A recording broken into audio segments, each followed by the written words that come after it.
Welcome po sa Kawali ni Waray. Mga ingredients po natin sa pagluluto ng paksiw na lechon ay kaprasong luya, sibuyas, tsaka po bawang.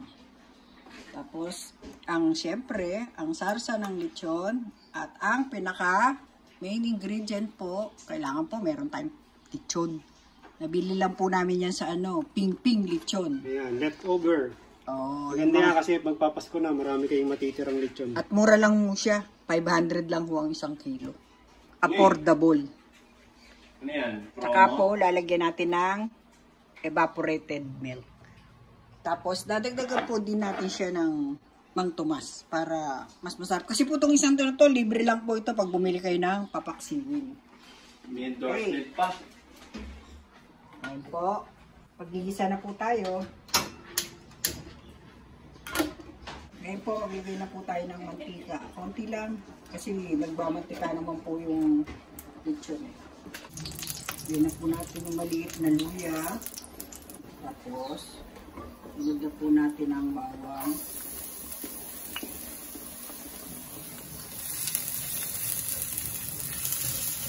Mas maraming bawang po ito, mas masarap.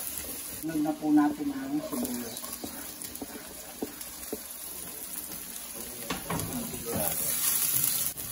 Lagay na po natin ang Lechon. dami po para na ito sa lahat. Ulam na po namin lahat ito.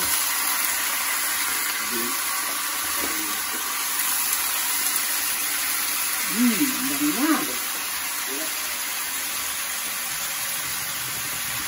Lagyan po natin siya ng konting Ano yan? patis.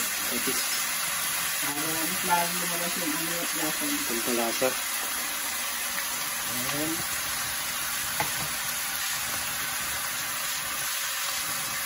Igigisa muna. Isa lang kulang. Sapot-siya po muna natin. Ay, kung kutsa po.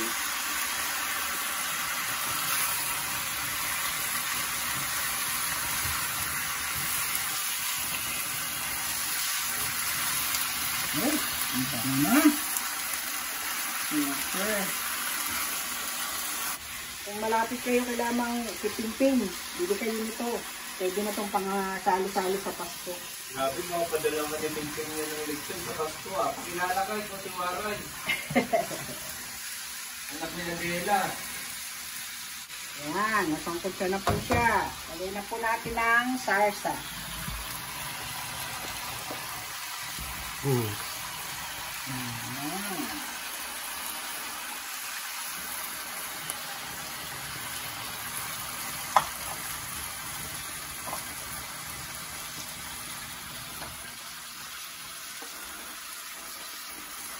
Bangon yan, Mang Tomas. Sarsa ni Mang Tomas. Oo.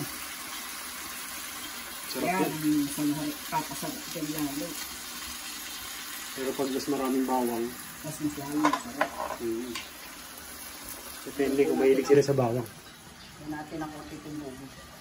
Kasi sayang. Sisimutin. Sinutin natin. Shake, shake, shake.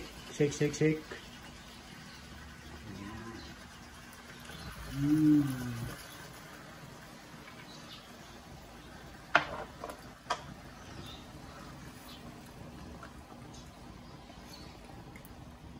Nalagyan pa natin yan ng di ba? Laurel.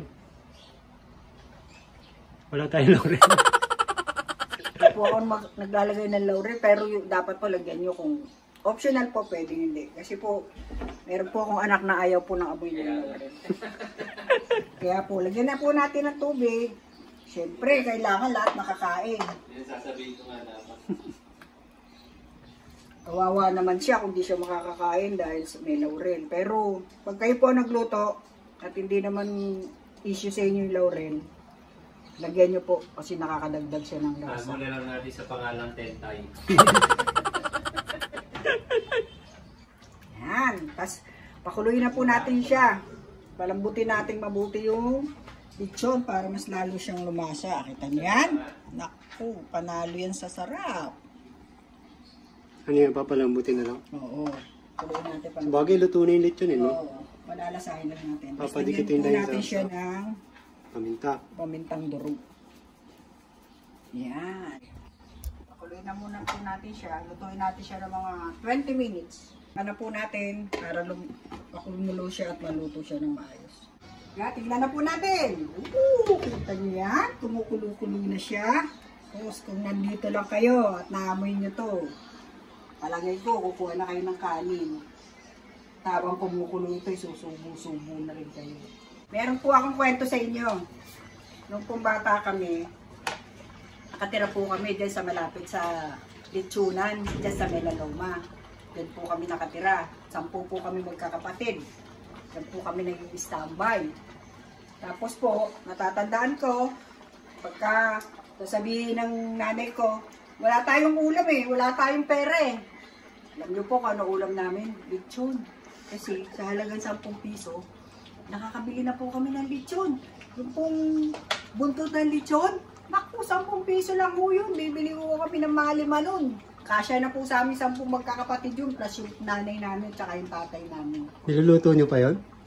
Yun na yun, ganun lang. Ganun na yung kakainin nyo. Oo, tapos kumisa mo, ginagawa namin, dinatagtad namin yun. Nilalagyan namin siya ng patis, kalamansi, paminta, tapos pinapagulong mo namin sa kawali. Naku, panalo, pag natikman yun. 10 piso, isang buntot. Oo, nung araw Bagay, magkaning 10 piso nun ngayon. Ay, malaking halaga na ako ngayon yun. Tsaka hindi na ako kayo makakabili 10 piso ngayon. Naku, baka magalito sa inyo yung mga tindero doon. Mga plastic pala. Oo.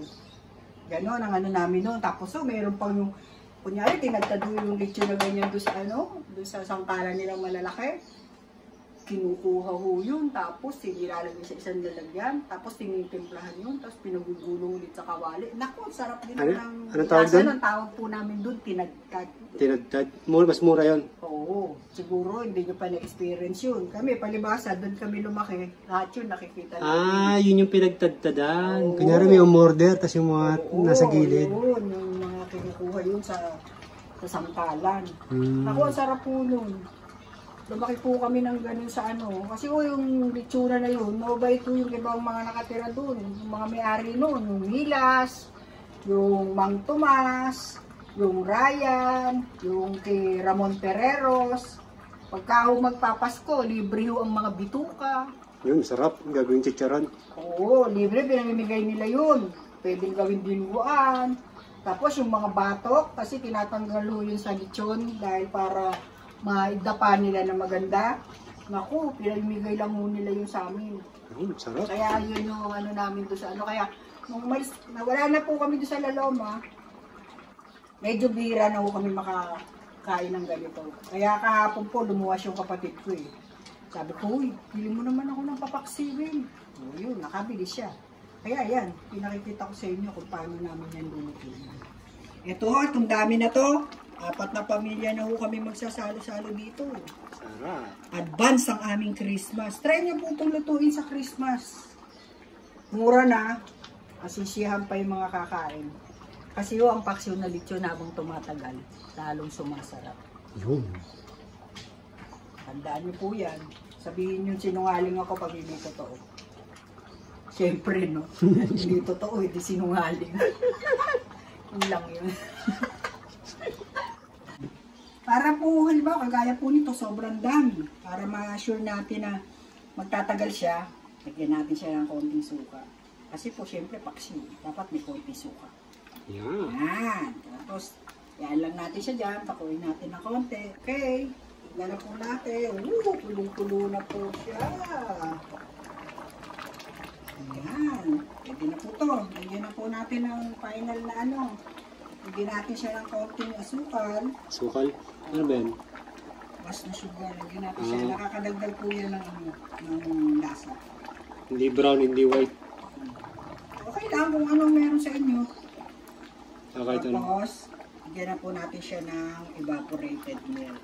Ito po ang magpapaamat sa lasa niya. Yun. Dadagdag ng linamnam. Linamnam ba yan? Yan. Hindi ko po inubos lahat kasi masyado pong malaki yung Pwede nang maliit na latas. Yung isang maliit na lata po, kasya na po yun. Depende kung gaano karami lulutuin.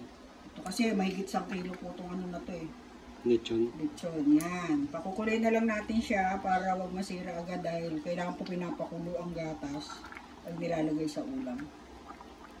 Tapos haluin yung ganyan para hindi siya magpulpa. Alam niyo po ako, kasi po minsan wala tayong mabiling lechon, di ba? Lalo na kung malayo tayo o kaya wala tayong pang ano. Ako pong ginagawa ko, bumibili lang po ako ng kaprasong baboy. Tapos so, piniprito ko yan.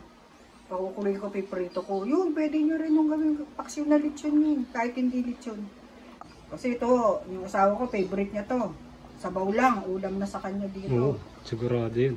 Gusto niya to. Eto na po, luto na po ang ating paksiw na lechon. Tikman na po natin ang ating niluto. Amoy pa lang. Wow! Ano na nga ba ang pangalan ko? Naku, nakalimutan ko na sa sobrang sarap.